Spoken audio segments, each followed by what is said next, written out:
ضلالة في النار. قال تعالى: ولله على الناس حج البيت من استطاع إليه سبيلا ومن كفر فإن الله غني عن العالمين. میرے بھائیو، حج ایک عظیم عبادت ہے. اسلام کے 5 ارکان میں سے ایک عظیم رکن ہے اور اس کے بہت سے فضائل ہیں. جب عمرو بن عاص رضی اللہ تعالیٰ عنہ مسلمان ہونے کے لیے تشریف لائے، نبی علیہ السلام سے مطالبہ کیا کہ آپ اپنا ہاتھ کھولیں تاکہ میں آپ کی بیعت کر سکوں، تاکہ میں اسلام قبول کر لوں. نبی علیہ السلام نے ہاتھ کھولا.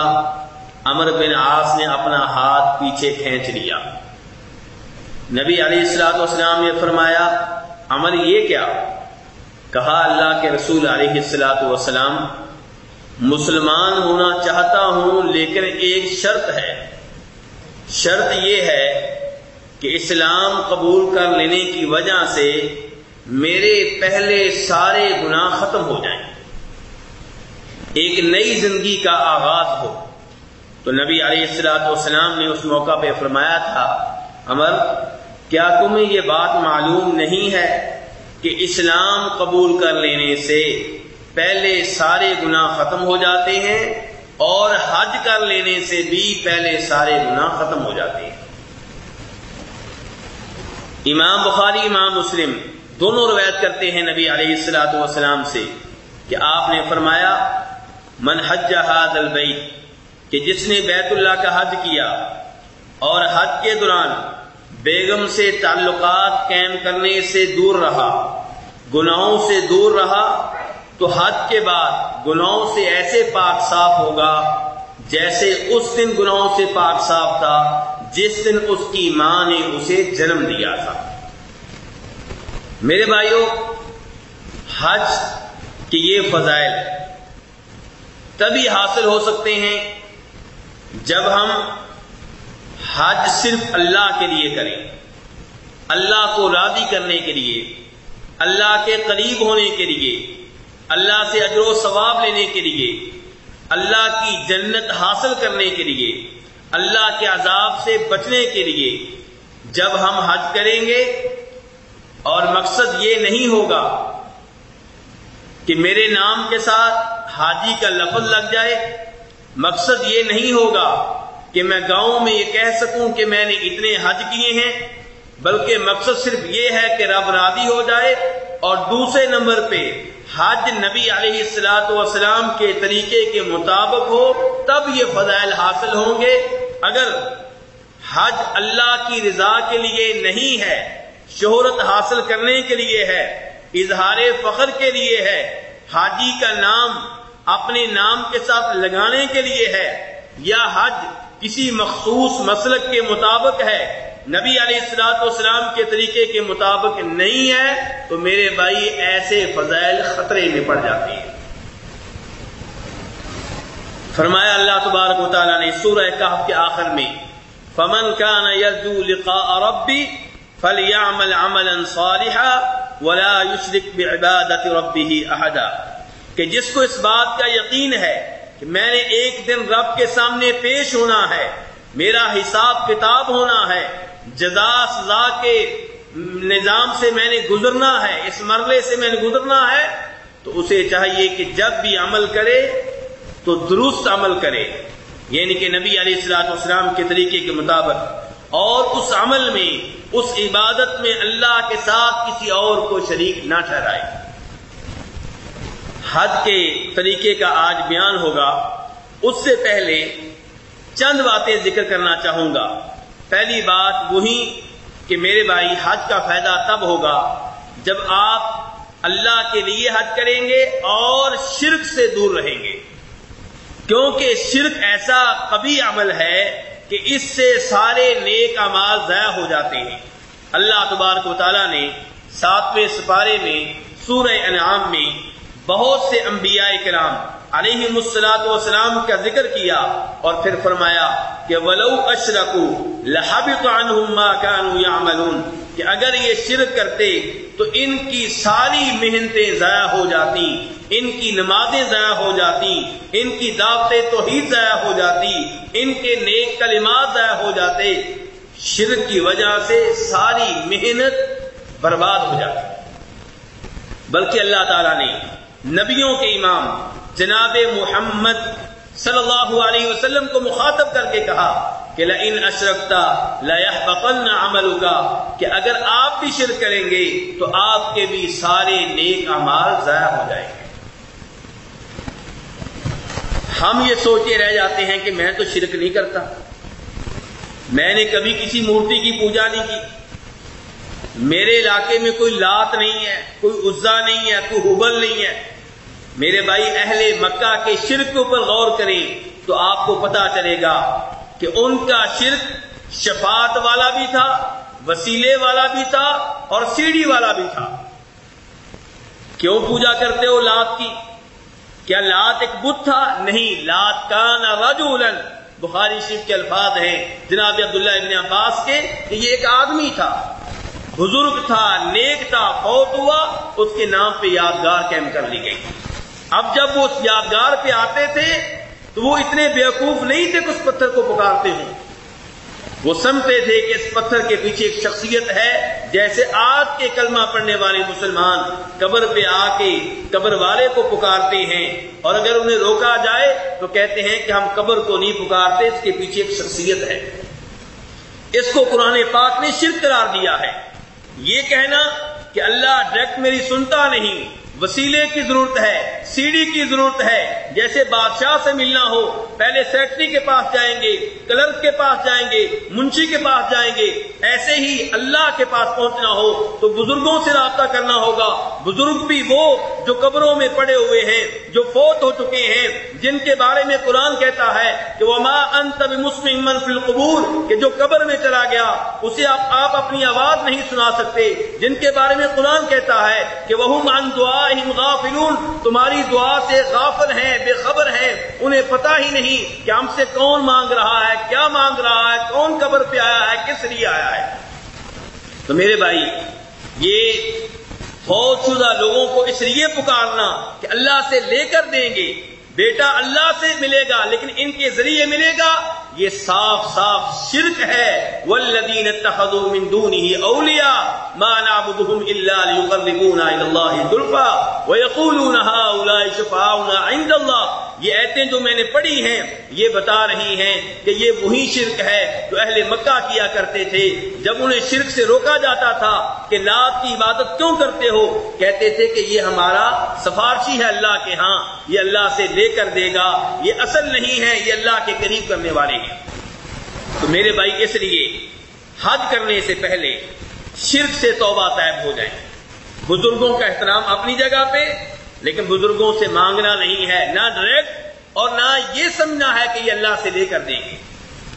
دوسرے نمبر پہ کہ جب بھی حج کریں صرف اللہ کی رضا مقصود ہو، کوئی اور مقصد نہ ہو۔ تیسرے نمبر پہ میرے بھائی، حج کے لیے جب جائیں، آپ کی بیگم جا رہی ہو، آپ کی بہن جا رہی ہو، آپ کی بیٹی جا رہی ہو، تو اس کے ساتھ اس کا محرم ہونا چاہیے۔ آج کا درس، اس میں میرے مخاطب صرف وہ بھائی نہیں ہیں جو اس سال حج کے لیے جا رہے ہیں، آپ سارے مخاطب ہیں۔ آپ میں سے کچھ لوگ اس سال حج کریں گے، کچھ آئندہ سالوں میں کریں گے، کچھ کئی حاجیوں کی رہنمائی کریں گے فون کے ذریعے، اور کچھ وہ بھائی ہیں جن کی بیگم آئے گی، کسی کی ماں آئے گی، کسی کی بہن آئے گی، اس لیے حج کے سارے مسائل آپ کے سامنے رکھے جائیں گے۔ محرم کے بغیر حج کرنا بہت خطرناک ہے۔ نبی علیہ الصلوۃ والسلام نے، بخاری شریف کی حدیث ہے، عورت کو محرم کے بغیر سفر کرنے سے روکا ہے۔ کس سفر سے روکا ہے میرے بھائیوں؟ آپ میرے ساتھ ہیں نا؟ عورت کو اس سفر سے روکا ہے جو محرم کے بغیر ہو یا خامند کے بغیر ہو۔ محرم کسے کہتے ہیں؟ عورت کا وہ رشتہ دار جس سے اس کی کبھی بھی کسی بھی شکل میں شادی نہ ہو سکتی ہو۔ دیور محرم ہے، محرم دیور سے شادی ہو سکتی ہے؟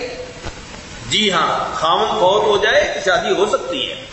محرم وہ ہے جس سے کبھی بھی کسی بھی شکل میں شادی نہ ہو سکتی ہے۔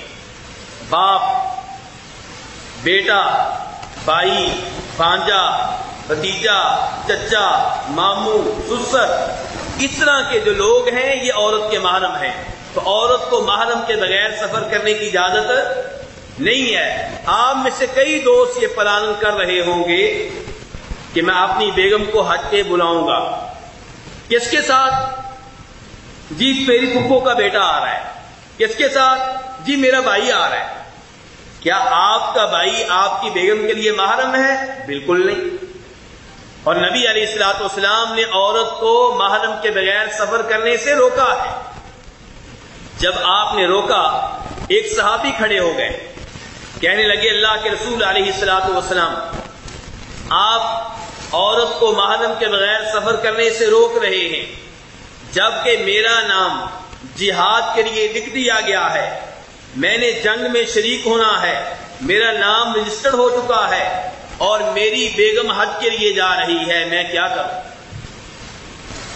نبی علیہ الصلوۃ والسلام، جن کے زمانے میں مسلمان بہت کم تھے، کافر بہت زیادہ تھے، جہاد میں ایک ایک سپاہی کی ضرورت ہوا کرتی تھی، آپ نے یہ نہیں کہا کہ میرے صحابی جہاد میں شریک ہونا ضروری ہے، اس لیے مجبوری ہے، مجبوری کے عالم میں تمہاری بیگم محرم کے بغیر چلی جائے کوئی مسئلہ نہیں۔ آپ نے یہ نہیں کہا کہ میرے صحابی کوئی مسئلہ ہی نہیں ہے، تمہاری بیگم کن کے ساتھ جا رہی ہے؟ میرے صحابیوں کے ساتھ جا رہی ہے نا، میرے صحابی تو اللہ کے ولی ہیں، ان کے اوپر شک ہی نہیں کیا جا سکتا، چلی جائے پھر کیا ہوا؟ آپ نے یہ نہیں کہا کہ تمہاری بیگم کے ساتھ کئی عورتیں بھی جا رہی ہوں گی، تو عورتوں کے ساتھ جا رہی ہے، کوئی خطرہ نہیں ہے، چلی جائے کوئی مسئلہ نہیں ہے۔ نہیں، آپ نے فرمایا میرے صحابی جہاد چھوڑ دو اور اپنی بیگم کو جا کے حج کراؤ۔ میرے بھائی اندازہ کریں کہ کس قدر ضروری ہے کہ عورت جب بھی سفر کرے کس کے ساتھ کرے؟ محرم کے ساتھ کرے۔ آج بھائی سوال کرتے ہیں، کہتے ہیں جی میری بیگم پاکستان سے آئے گی، انڈیا سے آئے گی، وہاں ایئرپورٹ پہ اس کا والد بٹھانے آئے گا، جدہ ایئرپورٹ پہ میں لے لوں گا، کیا اس کے اوپر بھی کوئی اعتراض ہے؟ کیوں جی اعتراض ہے اس کے اوپر؟ جی سفر تو کر لیا، لاہور ایئرپورٹ سے جدہ یہ کیا تھا؟ یہ محرم کے بغیر سفر تھا، گناہ تو ہو گیا۔ حج محرم کے بغیر منع نہیں ہے، حج کا سفر محرم کے بغیر منع ہے، سفر تو ہو گیا۔ حج اگر کوئی آدمی اپنی بیگم کو مکہ میں چھوڑ دے اور کہے کہ حج تنہا کر لو، شریعت کو کوئی اعتراض نہیں ہے۔ اعتراض سفر کے اوپر ہے کہ وہ سفر محرم کے بغیر نہیں کر سکتی۔ میرے بھائی ایسے مسائل روز بروز بیان نہیں ہوتے۔ اب تھوڑی سی وضاحت اور بھی کر دوں کہ عورت حج کا سفر، عمرے کا سفر محرم کے بغیر نہیں کر سکتی۔ چلیں پکنک کا سفر محرم کے بغیر کر سکتی ہے؟ پکنک تو مجبوری ہے نا جی، سکول سے ٹرپ جا رہا ہے، سکول سے ایک بس جا رہی ہے جس میں ساری لڑکیاں ہوں گی، کوئی خطرہ نہیں ہے، کیا یہ سفر جائز ہے؟ نہیں میرے بھائی، آپ کی جوان بیٹی، آپ کی جوان بہن کا یہ سفر گناہ کا سفر ہے، اس کے ساتھ لڑکیاں 100 ہیں لیکن محرم نہیں ہے۔ آپ کی بیگم شادی پہ جا رہی ہے، آپ کی بیگم میڈیکل کی تعلیم لینے کے لیے لاہور سے کراچی جا رہی ہے، محرم کے بغیر سفر کر رہی ہے، جائز ہے؟ نہیں، بالکل جائز نہیں میرے بھائی، یہ گناہ ہے جو میں اور آپ کر رہے ہیں، اور یہ وہ گناہ ہے جس گناہ کو ہم نے گناہ سمجھنا چھوڑ دیا ہے۔ کئی گناہ ہم ایسے کرتے ہیں جنہیں ہم گناہ سمجھتے ہیں، لیکن افسوس سے کہنا پڑتا ہے کہ یہ وہ گناہ ہے جس گناہ کو ہم نے گناہ سمجھنا چھوڑ دیا ہے۔ میرے بھائی عورت کا محرم کے بغیر کوئی بھی سفر غلط ہے، درست نہیں ہے، شریعت کے خلاف ہے۔ اس لیے آپ کی ماں بہن جب بھی حج کے لیے آئے، عمرے کے لیے آئے، محرم کے ساتھ آئے۔ اگر محرم کی سہولت نہیں ہے تو عورت کے اوپر حج فرض ایک عورت کروڑوں کی مالک ہے، اربوں کی مالک ہے، پیسوں میں کھیلتی ہے، پیسوں میں یاشیاں کر رہی ہے، لیکن محرم کوئی نہیں ہے جو ساتھ جائے حج کے لیے، شریعت کی طرف سے اس کے اوپر حج فرض نہیں۔ چوتھے نمبر پہ میرے بھائی، آپ حج کے لیے جائیں گے تو یہ سوچ کر جائیں کہ میں نے حج کے ذریعے اپنے گناہ معاف کرانے ہیں۔ اب گناہ کیسے معاف ہوں گے؟ ایک میرا بھائی حج کے لیے جا رہا ہے، اس کا کاروبار ہے سود کا، حج کے لیے جا رہا ہے اور اس کا پروگرام ہے کہ حج کے بعد میں نے یہی کاروبار کرنا ہے، کیا اس حج سے اس کے گناہ معاف ہو جائیں گے؟ ایک میرا بھائی حج کے لیے جا رہا ہے، داڑھی منڈواتا ہے، داڑھی منڈوانا گناہ ہے کہ نیکی ہے؟ داڑھی رکھنا سنت ہے کہ واجب ہے؟ داڑھی رکھنا وہ سنت ہے جو واجب بھی ہے، فرض بھی ہے۔ 5 ٹائم ہم نمازیں پڑھتے ہیں، یہ نمازیں پڑھنا سنت ہے کہ واجب ہے؟ یہ اس لحاظ سے سنت ہے کہ نبی علیہ السلام پڑھتے تھے اور آپ نے صرف نمازیں پڑھی نہیں ہے، پڑھنے کا حکم بھی دیا ہے، آرڈر دیا ہے، اس لحاظ سے واجب اور فرض ہے۔ داڑھی آپ نے رکھی سنت ہے، رکھنے کا حکم بھی دیا، واجب اور فرض ہے۔ اب داڑھی منڈوانا میرے بھائی حرام ہے، گناہ ہے۔ معذرت کے ساتھ ہم مسئلہ صحیح بیان کریں گے تاکہ روزے قیامت ہم نہ پکڑے جائیں۔ تو داڑھی رکھنا ایسا گناہ ہے جو روزانہ کی بنیاد پہ ہم کرتے ہیں۔ اب ایک آدمی حج کے لیے جا رہا ہے اور اس کا پروگرام ہے کہ داڑھی اب بھی مونڈ رہا ہوں، حج کے بعد پھر مونڈوں گا، تو کیا اس کا حج وہ حج ہے کہ جس سے سارے گناہ معاف ہو جاتے ہیں؟ ایک میرا بھائی اپنی شلوار ٹخنوں کے نیچے رکھتا ہے، شلوار ٹخنوں سے نیچے رکھنا چھوٹا گناہ ہے کہ بڑا گناہ ہے؟ بڑا گناہ ہے، کبیرہ گناہ، وہ گناہ جو اتنا سخت ہے کہ مسلم شریف کی حدیث ہے، فرماتے ہیں نبی علیہ الصلوۃ والسلام 3 آدمی ایسے ہیں جن کی طرف اللہ تبارک و تعالی نہیں دیکھے گا۔ کیا اللہ کی نگاہوں سے کوئی کشیدہ رہ سکتا ہے؟ مراد یہ ہے کہ اللہ پیارو محبت سے نہیں دیکھے گا، جن سے اللہ کلام نہیں کرے گا، مراد کیا ہے کہ پیارو محبت سے کلام نہیں کرے گا، اللہ ان کی طرف نہیں دیکھے گا، کلام نہیں کرے گا، گناہ معاف نہیں کرے گا، اور ان کے لیے دردناک عذاب۔ صحابہ کرام نے جب یہ سزا سنی تڑپ اٹھے، کہنے لگے اللہ کے رسول علیہ الصلوۃ والسلام یہ 3 بدبخت لوگ کون ہیں؟ تو فرمایا نبی علیہ الصلوۃ والسلام نے کہ ان میں سے ایک کا میں آج ذکر کروں گا، فرمایا وہ جس کی شلوار، جس کا کپڑا ٹخنوں سے نیچے رہتا ہے۔ یہ بھی وہ گناہ ہے جس کو ہم نے گناہ سمجھنا چھوڑ دیا ہے، جبکہ یہ صغیرہ گناہ نہیں بلکہ کبیرہ گناہ ہے۔ اس سے بڑا گناہ اور کون سا ہوگا کہ جس گنہگار کی طرف رب العالمین دیکھنے کے لیے تیار نہیں، جس سے اللہ کلام کرنے کے لیے تیار نہیں۔ تو میرے بھائی حج کے بعد گناہوں سے پاک صاف تب ہوں گے جب آپ نے سچی توبہ کی ہوگی۔ کیا کی ہوگی میرے بھائیو؟ سچی توبہ، کہ یا اللہ پہلے گناہ معاف کر دے، آئندہ ان گناہوں کے قریب نہیں جاؤں گا۔ توبہ کسے کہتے ہیں؟ نمبر 1 توبہ کی شرط یہ ہے کہ وہ گناہ فوری طور پہ چھوڑ دیں۔ یہ نہیں کہ گناہ بھی کر رہے ہیں توبہ بھی کر رہے ہیں، سود کا کاروبار بھی کر رہے ہیں اور اللہ سے معافی بھی مانگ رہے ہیں، نہیں، پہلے سود چھوڑیں، پہلے چوری چھوڑیں، پہلے ڈاکہ چھوڑیں، پہلے بدکاری چھوڑیں، پھر اللہ سے معافی مانگیں۔ تو توبہ کی پہلی شرط یہ ہے کہ گناہ چھوڑ دیں۔ دوسری شرط یہ ہے کہ آئندہ اس گناہ کے قریب جانے کا کوئی پروگرام نہ ہو۔